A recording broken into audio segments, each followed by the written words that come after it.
صلی اللہ علیہ وآلہ وسلم کا اس دنیا میں آنے کا جو سب سے بڑا مقصد تھا وہ یہ تھا کہ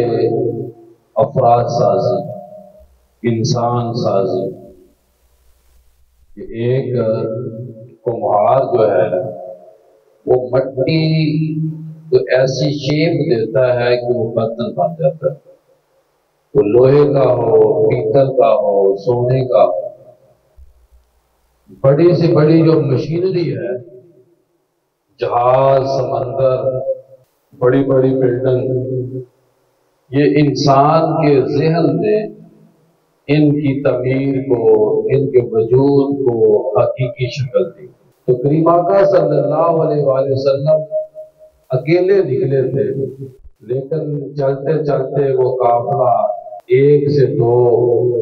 2 سے 11، 11 سے 313،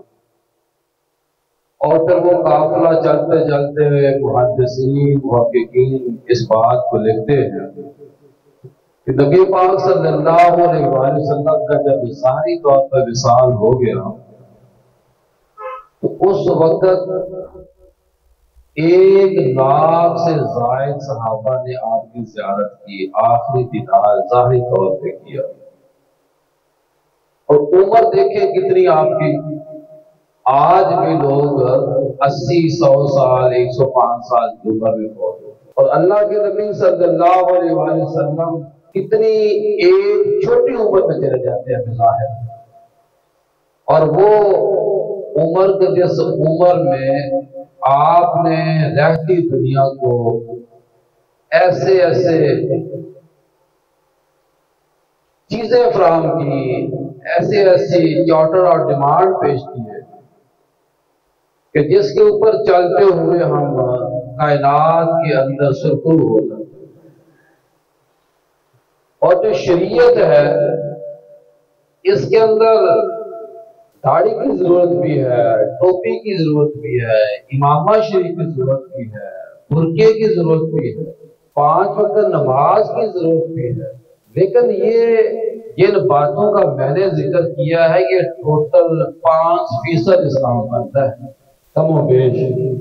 جو 95% اسلام ہے اس اسلام کو نہ ہم سیکھنے کے لیے تیار ہیں، نہ کوئی سکھانے کے لیے ہمیں تیار ہے۔ جو ہیلمٹ ہے یہ پہننا ضروری ہے ہمارے لیے، اور جب کوئی ریاست ملک اس کو نافذ کرتا ہے تو یہ ہمارے اوپر شرعی طور پہ بھی ضروری ہو جاتا ہے۔ جنگ ہو رہی ہے، ایک صحابی نے عرض کی کہ یا رسول اللہ صلی اللہ علیہ وآلہ وسلم، میں پیتل کا اوپر اس وقت جنگ میں پہنتے تھے، میں اس کے بغیر جنگ کرنے کے لیے تیار، اتنا جوش اور جذبہ۔ تو اللہ کے نبی نے کہا کہ نہیں، پہلے اس کو پہنو۔ اور یہ جو سواری ہے یہ بھی ایک جہاد ہے اس طرح کا کہ نہ جانے کب کہاں کیا ہو جائے۔ آپ احتیاط سے بھی بائک چلائیں، گاڑی چلائیں، لیکن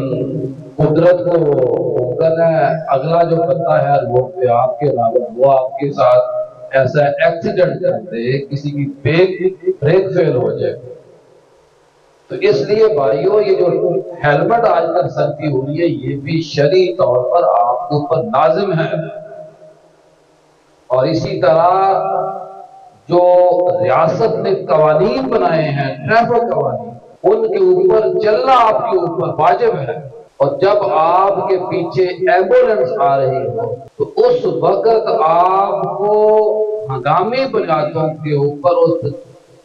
ایمبولنس کو راستہ دینا آپ پر فرض ہو جاتا ہے۔ اور اللہ کے نبی صلی اللہ علیہ وسلم ایک جہاد میں موجود تھے، تو تنبو کنات جس کو ہم کہتے ہیں اس کے رسے باہر لگے تھے، تیر کے ساتھ رسے باندھے ہوئے، جنگل بیابان میں۔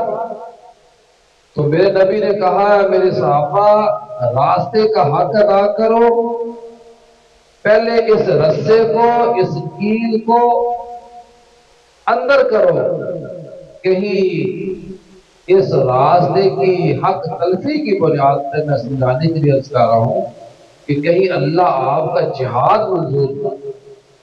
جہاد فرض ہے، اور میرے نبی صلی اللہ علیہ وآلہ وسلم نے صدیوں پہلے ٹریفک قوانین کا ضابطہ دیا، کیا میری آنے والی امت ان باتوں کو فالو کرنا۔ اور پھر کریم آقا نے کہا کہ دنیا میں جو سب سے اچھی جگہ ہے وہ مسجد ہے، اور سب سے جو بری جگہ ہے وہ چوک چوراہا ہے، بازار ہے۔ تو چوکوں میں کھڑا ہونے سے اللہ کے نبی نے منع فرمایا کہ چوکوں میں کھڑے ہونے جہاں باتیں پیدا ہوں گی وہاں ٹریفک قوانین کے مسائل کے پیدا ہوتے ہیں۔ کسی کی اولاد پر خدا نہ خواستہ صحیح نہ ہو کرتے، اس کی ماں ایسے، اس کی باپ ایسا، تو جب کوئی بھی بندہ یونیفارم کے اندر غلطی کرتا ہے تو اس کے ہیڈ کو بات جاتی ہے۔ تو میں یہ سمجھتا ہوں کہ چھوٹے چھوٹے جو معاملات ہیں اس کے اوپر توجہ دینی چاہیے۔ سوسائٹی کا جو اس وقت سب سے بڑا مسئلہ ہے وہ یہ ہے کہ ہر بندہ دوسرے کو ٹھیک کرنے کے اوپر تلا ہوا ہے۔ میں اکثر یہ بات کرتا ہوں، خود ٹھیک ہونے کے لیے کوئی تیار نہیں۔ تو بھائیوں،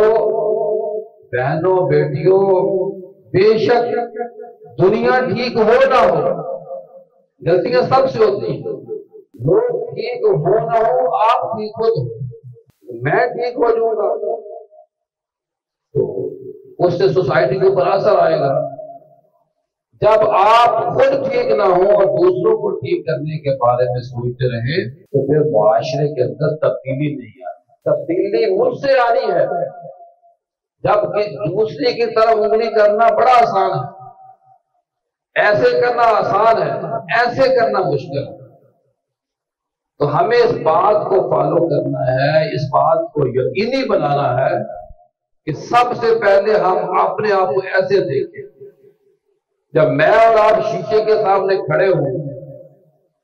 تو ایک شیشہ وہ ہے جو سامنے نظر آ رہا ہے، ایک شیشہ وہ ہے کہ جس کے لیے شیشے کے سامنے کھڑے ہونے کی ضرورت ہو۔ کسی وقت بھی آپ اپنے ضمیر کا محاسبہ کر لیں کہ میرے گناہ کتنے ہیں، میری بدعمالیاں کتنی ہیں، میری سستی اور نالائکی کتنی ہے۔ تو کوئی دوسرا بندہ ہمیں برا لگتا ہی نہیں، بندہ سمجھتا ہے کہ میں دنیا کا سب سے زیادہ گناہگار ہوں۔